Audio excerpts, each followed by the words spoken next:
Hello and welcome to another edition of the Lynn Lowdown, and today we have returning guest Patricia Greene is here with us from the Goldfish Pond Association, here to talk about the fun and flea market. How are you? I'm doing well, thank you. All right, glad to have you back. Thank you. As she reminded me, our last conversation was during Zoom last year when they were getting ready to do something, but COVID kind of put that aside. We'll talk about that another time. But we're here to talk about the fun and flea market is back. Yes. Talk to me about this.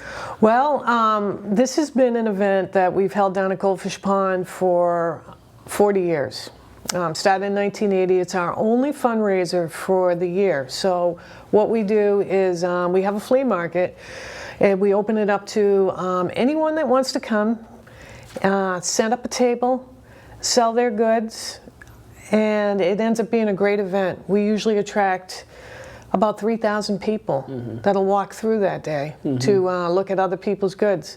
And what we do is we charge $35 per 8x5 square space that somebody can come and rent and sell their goods. And we've had everything from people that make jewelry to people that are just cleaning out their attics, and regular vendors who this is part of how they make money. You know, they sell jeans or they sell T-shirts.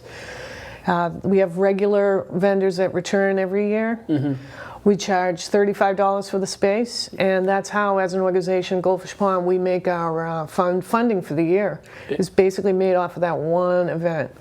And this event, it's so wild because I remember, I think the first time I ever spoke with you guys about it, told me if you don't get there early, you might not get a section, because people are there setting up as early as 5 a.m. I've heard. 5 a.m. So our flyer says 8 a.m. You know, it was our start time, 8 to 3, but it does start early because the earlier you get there, you get the space, the prime spots, you know, right along the edge of the water where people can walk by and see your thing. So we do get people that night before, they're out putting out cones, but we don't allow that night before, you know. So we try to just force those people off and tell them, you know, all right, 5 in the morning, you know, go ahead and move your things up. And what we notice is there's a lot of professional flea market vendors, and so they're the ones who are knowledgeable about it all, and they're the ones that get there early, and they like to see what all their other vendors, and they buy and sell and trade back amongst themselves. So a lot of that goes on. Well, what I want to see, hopefully we'll see a lot more of this year, is locals, people that maybe you're thinking about having a yard sale. You live on a side street, you're not going to get a lot of people that walk by your house. So if you decide, you know, you wanted to do something like that in the fall, why not come down to Goldfish Pond, buy the spot, and you'll have lots of people walking by. Especially if you don't live too far from Goldfish Pond, or you know, one of the side streets over there, that'd be a perfect way for you to get over there and get rid of some of the stuff that you want to sell. It is, you know, because when you think about it, people talk about garage sales and yard sales, and hardly anyone in that section of Lynn, because I live over there, has garages. They just don't exist, and the yards are very small too, so it's hard to have either one of those. And Goldfish Pond that day, September 11th, is going to offer the space and, you know, the amount of people to come by and see your stuff. So it's a win for the whole group. Definitely. And also, that's not the only thing that happens, because you have the boat rides to the little island. You have the bouncy house going on. You got a lot of games that happen there as well too. Yes, we are scaling back from that this year, though. That is a COVID scale back for us, especially with the kids going back to school. What we realize, they're all going to be in masks, you know, early on. This is within the first week of school going back. We didn't want to add to any problems like that, especially with the bouncy house where there's a lot of, you know, kids jumping around, you know, active together. So this being an outdoor event, we're basically calling it our little bit of a scaled down flea market.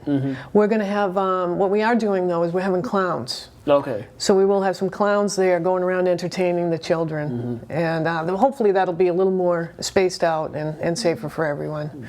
Was it difficult? Was it I won't say difficult. Was it a little sad that it couldn't happen last year because this event is? I think his sisters said this that don't live. They moved out of Lynn, but they said they come back to Lynn all the time for this specific event. Yes. And the other folks as well, they come back or visit the city just for this specific event. Was that kind of sad that it couldn't happen last year to have a sort of reunion, I should say, that people have during this time? Yes, and we've had two setbacks. So last year was due to COVID that we had to cancel. The year before we did have a flea market, but the year before that we actually had to cancel too, and that was due to a water quality issue at the pond. The pond, it had been a very hot summer. There's a group that, or not a group, but a business that the city has a contract with that comes and manages the water quality, and it got out of hand, and they were testing the water and discovered that we had blue-green algae in the water that year, so they had to, I don't know if a lot of people, the locals will remember, they put some, tape around, that yellow tape to keep people away from the pond. Yeah, so that we had to cancel that year.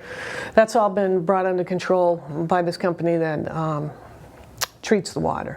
And they treat all the ponds in Lynn. I guess they treat Flax Pond and Goldfish. Yeah.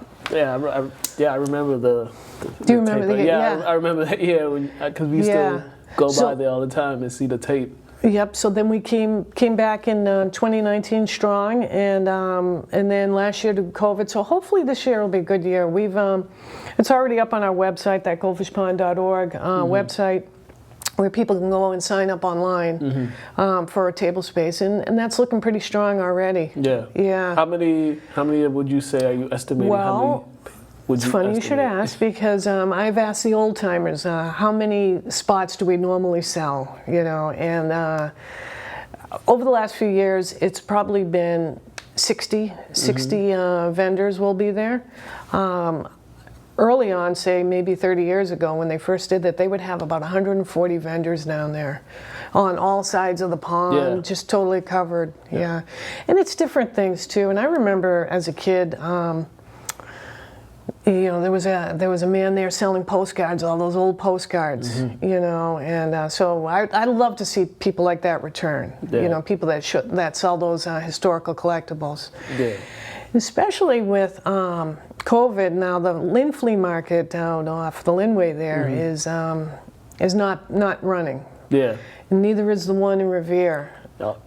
Yeah, and also with the closing of Building 19 as well. Yes, and Building 19 area closed, yes. So we're thinking this could be a bigger year for us because it will be the only game in town that day, let's say that, yeah. And once again, to remind people of the time, the date and time. Yes, it is September 11th at 9 a.m. But, like I said, Yeah, get there early. Get there early. Get there early. And lastly, before we get out of here, I know there's some other stuff that happens at the pond. I know there was the movie night a couple weeks ago that was happening. Can you talk about some of the other stuff going on at Goldfish Pond as the summer winds down? Sure. So movie night was a very successful night. We had about 500 people there watching the movie. We had a popcorn machine, we had cotton candy, we were selling pizza slices and sodas, and we were doing the boat rides. So that was a very, very friendly, fun family night. Then we'll have flea market, which is the more of a vendor type of thing, a little adult, but we'll have some things for the kids. And then in the fall, in October, we're planning a parade, and the parade's going to celebrate our 40th anniversary as an organization. Yeah. So that's going to be, we'll come back and talk about that another time. Definitely. The parade that we talked about last year. Yes. We'll do it again. Yeah. All right. If anyone wants to get involved with the Goldfish Pond Association, if they want to volunteer and donate, please let them know all the proper information to do so and how to do so. The best way to go is to go to our website, goldfishpond.org, and there's contact information. There's all information about volunteering to work in our community garden on the island every Saturday morning at 9 a.m. Groups, teams of people will get out there, and takes only about an hour to mow the lawn, pull some weeds, and we put all our equipment away, and we're good. So it's an easy volunteer thing if anybody's interested in doing that. And that's every Saturday morning, correct? That's every Saturday morning from May to October. All right. Yeah. Thank you once again for coming on. Mukala. Appreciate it. Once again, September 11th at 9 a.m., the Goldfish Pond Flea Market. If you don't got nothing to do that day, go stop by for a couple of hour or two to check out the vendors, buy some stuff. You might find gold or something. Who knows? But check it out, September 11th, 9 a.m. at Goldfish Pond. You guys been watching the Lynn Lowdown. Have a great day, ladies and gentlemen.